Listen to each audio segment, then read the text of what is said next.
গতকালকে শিলাম রিসোর্টের একটা প্রবলেম হয়েছে, আমরা সবাই দেখছি বা জানিও। এখন মানুষ দোষী হইতে পারে স্বাভাবিক, কিন্তু আস্থা ফ্যামিলি তার দোষী নাই। আমরা ফেসবুকে এগুলো আপলোড না করলেও ভালো হইতো, কারণ একটা মানুষের কারণে আস্থা ফ্যামিলি নষ্ট। কারণ মানুষগুলো ভুল করতে পারে স্বাভাবিক, বাদে সুধুরি দিতেও পারে, কিন্তু এই ভিডিওগুলো যে আমরা আপলোড করলাম বাদে সুধুরি তো পারতো না, কারণ ভিডিওগুলো তারা সামনে আইব। আর আল্লাহ কিন্তু এই জিনিসটাও কইছেন যে তুমি অন্যর দোষ গোপন রাখো, আমি তোমার দোষ গোপন রাখো। আপনারা গোপনে সব এগুলা শেষ করলেও ভালো হইতো।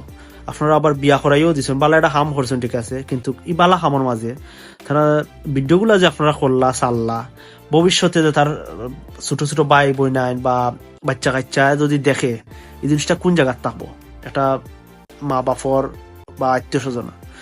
তো আপনার ওই জিনিসটাও সবর গেছে কইম যে এই জিনিসটা করলা এগুলা ঠিক নাই।